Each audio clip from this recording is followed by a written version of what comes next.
Welcome to yet another episode of iStartFirst podcast for women who start.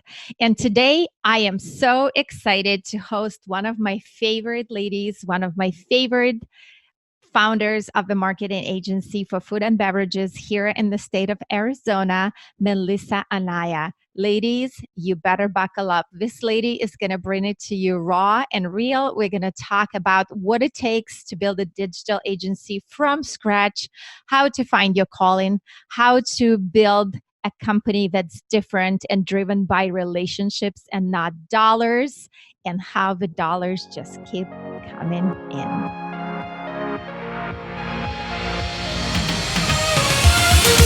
Hi, loves. Welcome to iStartFirst podcast, the show for boss babes who start ideas, businesses, dreams, and lifestyle. I'm your host, Alinka Cullinan, founder of iStartFirst, speaker, author, and business coach, aka Queen of Pushing Boss Babes Off the Ledge. On this show, I chat with epic humans who are guaranteed to up-level your business and mindset. Are you ready to sparkle up? Let's go.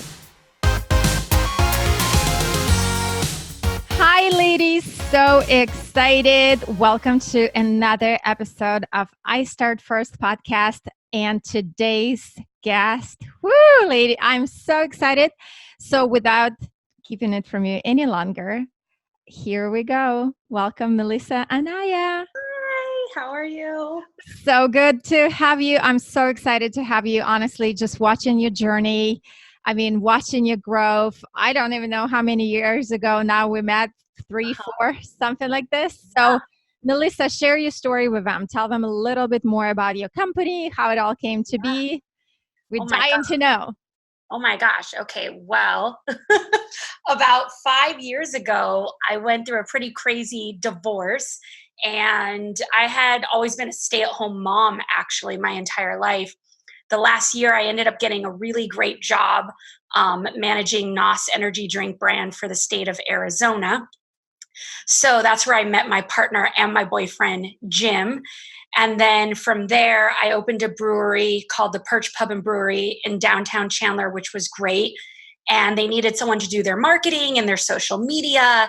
And I was always really great at doing social media. I never like learned it like legitly. I just kind of did it for fun, but found that I loved it a lot. And NOS energy drink brand had a huge cutback. So they were already cutting hours and doing those sorts of things. So ended up finding myself kind of back where I was when I was 21, bartending for fast, easy cash on Fridays and Saturdays, marketing during the day. I was a single mom. I also worked at Whole Foods Friday mornings. You did everything. Everything from 7 to 3 p.m. in the afternoon. And then from 4 to 3 in the morning, I would bartend Fridays, Saturdays. And then I would go in doing all the marketing. And then one day, a year in, my boyfriend goes, "Hey, you're great. Like, why don't you just start your own company and I'll help you? I've always had my own business." And I was like, no. Like, I need a paycheck. I need to validate that weekly amount in order to feel safe. And he's great. He totally pushed me to do it. So it was October, and I still remember the next day waking up and I was like, how do I make my own money? Like, I was sick the next day. I couldn't understand that your mindset in that. So I still told the Perch, I'm like, if I need a bartend, like, let me come back and bartend. So I wanted to hold on to that security and keep coming back. And we did a lot of MMA, mixed martial arts stuff. That was his background. I was very green and new. So I always had my food and beverage background. Well, one day we were pretty low on clients and he was like, "You got a cold call." And I was like, "I don't want a cold call." That's really hard. So landed a really great client. They are still my client today, which is Los Taquitos. So hopefully you guys have tried Los Taquitos. They are great. And then slowly but surely, about 2 years forward, I started just feeling like MMA was not my calling at all. And so we also had some setbacks as well in business. We actually, due to my NOS energy drink brand that I had ran in Arizona, ended up running the entire state campaign for AB InBev. So it was one of our biggest contracts, still to this day, one of the biggest contracts. But we were newly in love and we were new business owners. And I think I've kind of covered this a little bit before. We got crazy and we went out and we spent the money, and we spent a lot of money that wasn't ours right away. We made crazy business mistakes, which actually set us back. I would say about a year and a half. So we spent money that wasn't ours. We kind of went crazy. And then we ended up using our contracts that were coming forward to pay back the contract that we had spent and went ballistic over. Ended up actually losing our house because we had to pay all these contracts back. So our relationship got a little bit rocky. And I always talk to people about business and stuff, and they're always like, oh, well, you always, you talk about the crazy times and the good times. And now I feel like they're nothing but good and they're great. But I had to go through a lot of shit in order to get to here, Yeah. And I'm never afraid to tell the story of how I got here, because I feel like it doesn't define who I was. It doesn't define who I am at this very moment at all. Yeah. No, it's incredible. And I love the story because this is what made today's Melissa. I mean, this is you, but I want to touch on something real quickly. So we will get to where you are today in a minute. So I don't want to give him everything, but you said something that so many women write to me about, talk to me about, are concerned about. And I actually had a conversation this morning about this, that actually with a man who said, why women, we were talking about financial sphere, and he said, why women don't invest a lot is because they are scared of not having that steady paycheck. They are scared of not having, basically, they will shy away from anything that's a big risk because they will shy away from any type of potential to fail. And men will shy away too, but women do it like multiplied by 1,000. So you have obviously experienced some failures in your life. Yeah. And now going back or looking back at it, what would be your advice to people who are maybe feeling like all they're doing is failing right now? Oh gosh. Actually, one of the biggest moments I had when I was sitting in my car and I was packing up, going from one Airbnb to the next Airbnb, because that's the way that I was living, trying to run the business still, is I sat in the car and I had this very clairvoyant moment. I started crying and I was bawling my eyes out, and I started playing YouTube and listening to like Les Brown, and I still can't find the YouTube that I found. And it was this guy going through motivational stuff over and over with the music in the background. And he said, "You're not crying because you quit. You're crying because it's hard." And all of a sudden I was like, holy shit, I didn't throw in the towel. I didn't give up. I didn't say, hey, screw it, I'm going to go get a job and go get an apartment and stop all this crap. I was crying because it was so hard, and I was still going and I was still fighting. And I would say the one piece of advice is what makes people get to the next level is you don't stop. You can't stop because your mind will want you to stop. Your mind will tell you it's safe. Everyone will tell you to quit the situations that you're in. You don't have enough money. You can't do it. You're not educated enough. Who are you competing against? There's too many men in your world, whatever it is. And you just got to keep going. That's it. I just say go, and I don't stop now. Yes. I mean, I literally just got goosebumps, ladies. If you're listening, I mean, just keep going. And you're so right. I mean, a lot of times it's our own mind too in those situations when it gets that hard, and the mind wants to keep us protected. So it's literally on repeat, like quit, walk away, walk away. So that's what's going to separate you if you just keep moving. It's like Nemo, right? Just keep swimming, just keep swimming. And that's literally what, and I remember very vividly building my own business and having those exact moments where all you do is just say one more call, one more deal, one more step, one more meeting, where you're just like, I want to go in bed and cover myself with blankets and shut the world out. But in reality, you need to do completely the opposite. No, I love it. I love it so, so much. So obviously now having experienced all these things, I mean, today's business, watching you today, what's different? What's different today in the way you do things? Mindset. Amen, sister. Clarity. I actually went sober which was one of the most amazing things ever, for about 8 months. I had an amazing coach, and setting myself free and setting myself very clear on my path opened up so many doors, and everything doubled and tripled in my life. I literally put something to my mind and I say, just do it. I don't ask questions. I don't try to figure it out. I figure everything out along the way. I even have a big contract in the mix right now that would make me hire 3 to 4 people and like pretty much double time. And I'm like, I'm not stressing about it. I'm like, if you get it, you'll figure it out. You'll figure it out in a few days because everything works itself out. You just got to say go. Oh, I love it. Everything is figured outable, ladies. Everything. No, but I love that part that you just said, the mindset. Oh my God, it's so many people. I mean, I wish we would talk more about this because yes, business you can figure out in the process. And yes, you may make some mistakes, but you will go through the motions. You will ask for help if you need to. Yeah. You'll hire people, do whatever you need to do.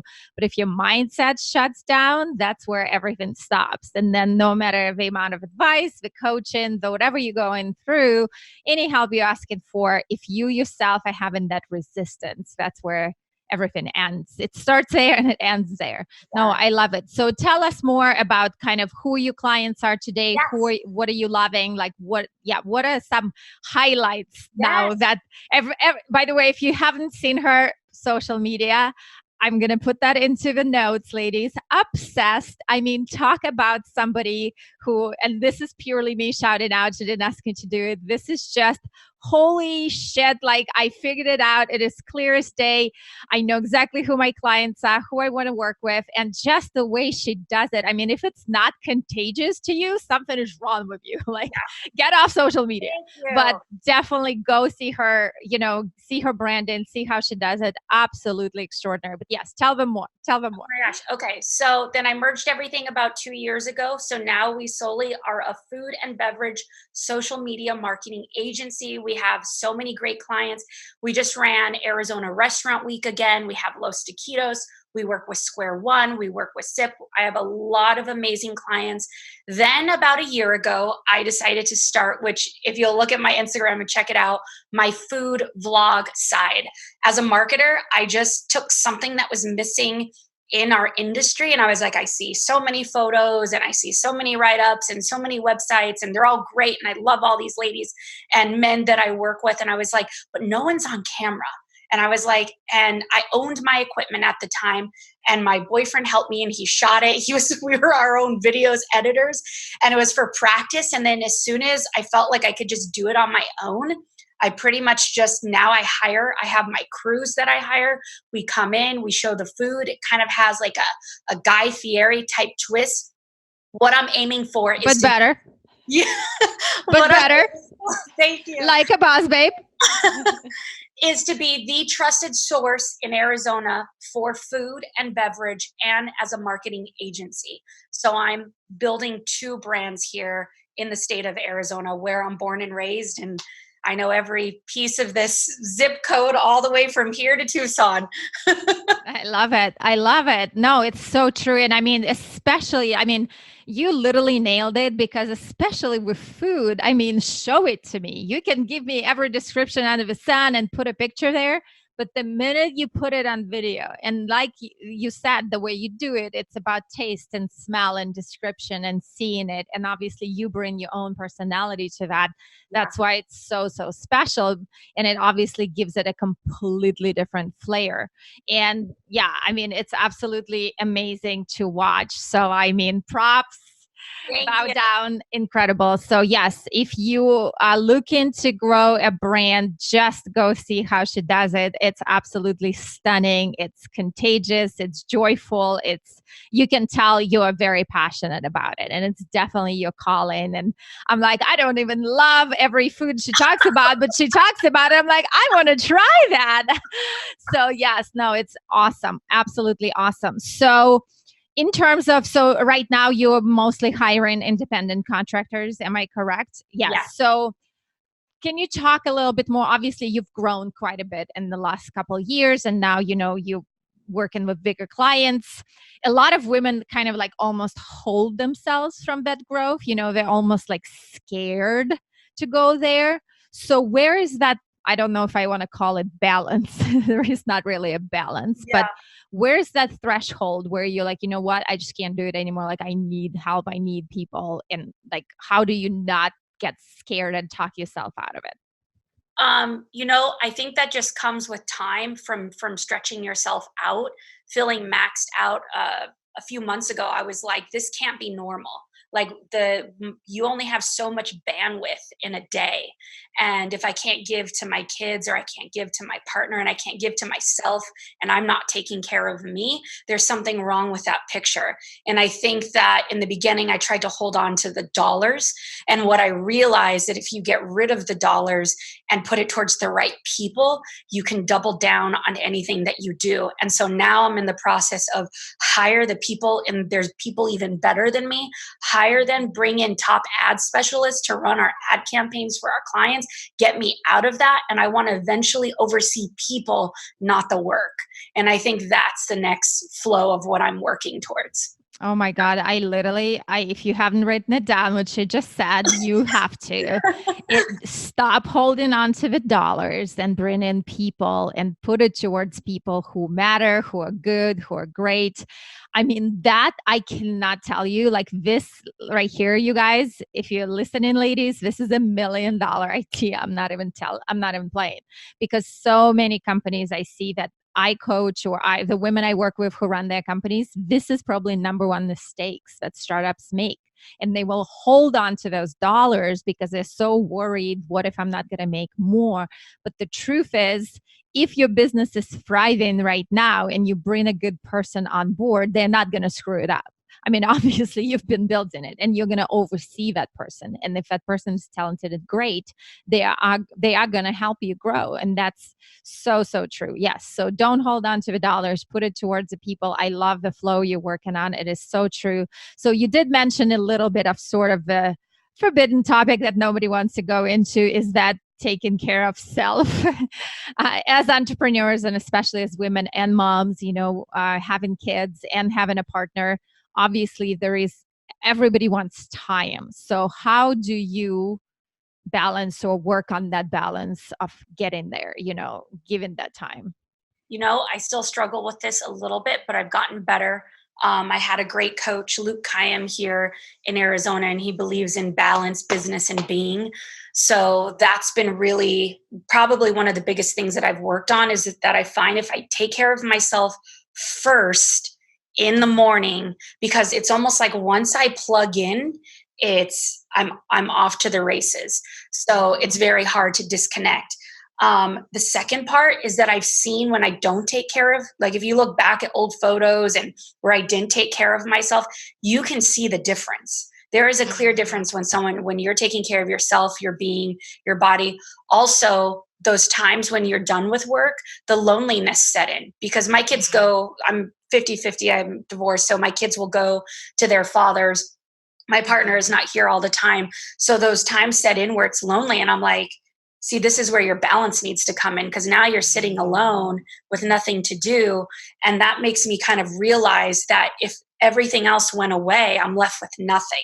So I have to value those relationships, whether or not work in, work out. Like when I pick up my kids on my days for school and I come back, I shut it off. Like I'm just dedicated to being with them, but I let them know, I'm like 7:30, guys, it's bed, and I'm back in. And they're like, okay, mom, but I've committed to them for at least an hour, hour and a half. I'm committed to them driving to school, hearing about their day, talking about their day. And that feels good, is the commitment to their time. No, I love it. I mean, and it's honestly, that's one thing I preach that you're pretty much just describing. To me, it's like, yes, it may be not a lot of time that you have, but you do everything 100%. So if you're 100% with your kids, you're 100% with your kids. Once they go to school or they go to bed, then you're 100% back in your business rather than, as I call it, half-assing everything, where we are half-assed with our kids, but we're still trying to check emails and we're still trying to answer calls. And ultimately, we are sort of lying to ourselves and everybody else, versus where you do that balance, where you just commit and you just say, you know what, I'm going to focus on that. And I love that. And relationships, you brought out something that's very important, and as a marketer, I'm sure you know that more than anyone. Relationships are so important. I'm sure you do it, you deal with relationships with your clients. So what would you say is your biggest, I would say maybe proudest moment in terms of work and building that relationship with your clients? What do you think you give them that other companies don't?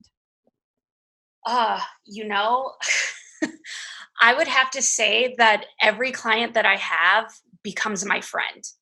And I connect with them very well. I was actually just having this conversation with we're on a very like personal connection, like back and forth. And I used to set like those boundaries and those limits of no texting because then they're going to take advantage of it. But I feel so close to all my clients that I have that relationship, and I'm a very people driven person. So I feel like that's what sets me apart. Sometimes I'm like, I wonder if they hired me just because of our great, like amazing conversation. Like, do they even want our services? Because we'll go out. Like it's just that way with my clients. And I think that I connect with them and I can read them very, very well. I feel like that's like my strong suit with running the company for sure. I love it. Yes, people driven person. That's trademark right here. Yeah. Yes, it's so true. I mean, especially working with people, people driven or service driven businesses obviously are so much more driven by relationships. So if you genuinely don't enjoy people, Yeah. it's something that's very visible and noticeable. And I think that's why your business come through at a completely different level, is because of that, because you drive with people first. And I love it. Yeah. So thank you. And I want to ask one question that I ask of all my guests, Yes. which is obviously the brand is the brand is I Start First. So we are all about starting. And I'm sure there are a lot of Melissas sitting out there, a lot of ladies who are saying, I want to build an agency. I want to be a marketer. I want to find my niche. So what would you recommend to them? What would be one advice you give to a young lady who is ready to start? Oh gosh, you can. You can do anything. Your mind will tell you to stop. It wants you to be safe. Go against it. Whatever that feeling is in your stomach when it's turning, go against that. And once you learn to tap into that, there's nothing that can stop you. Whatever you want to do, put your mind to it. Find the people that believe in your vision. They will be your biggest supporters throughout your journey. And gosh, just don't hit stop. That's like my biggest thing. When you stop, it stops. Your vision stops. There's nothing different between you and I or anyone in this world. Nothing. Nothing. No, I'm so, oh God, so good, so good. You can and don't stop. I mean, both t-shirt lines right here. I mean, both of them should be a social media motto for so many women. I mean, Melissa, I can't thank you enough. This has been an eye-opening experience, even for me. And I felt like I knew a lot about your story, but learning it again and seeing where you're going next and seeing that, huge vision that you're building for your business and for Arizona food industry. I'm so excited for you. Again, thank you for being with us today. And I am so excited for everybody. You guys take notes. Thank you again, Melissa Anaya, and I will put her social media into the notes below. Thank you so much. Thank you so much for listening to iStartFirst podcast. If you loved it as much as I did, feel free to tag us on Instagram at iStartFirst_. Share it with your besties, and if you feel so compelled, give us that 5-star review on iTunes. Till next time, and like always, kick ass and sparkle up.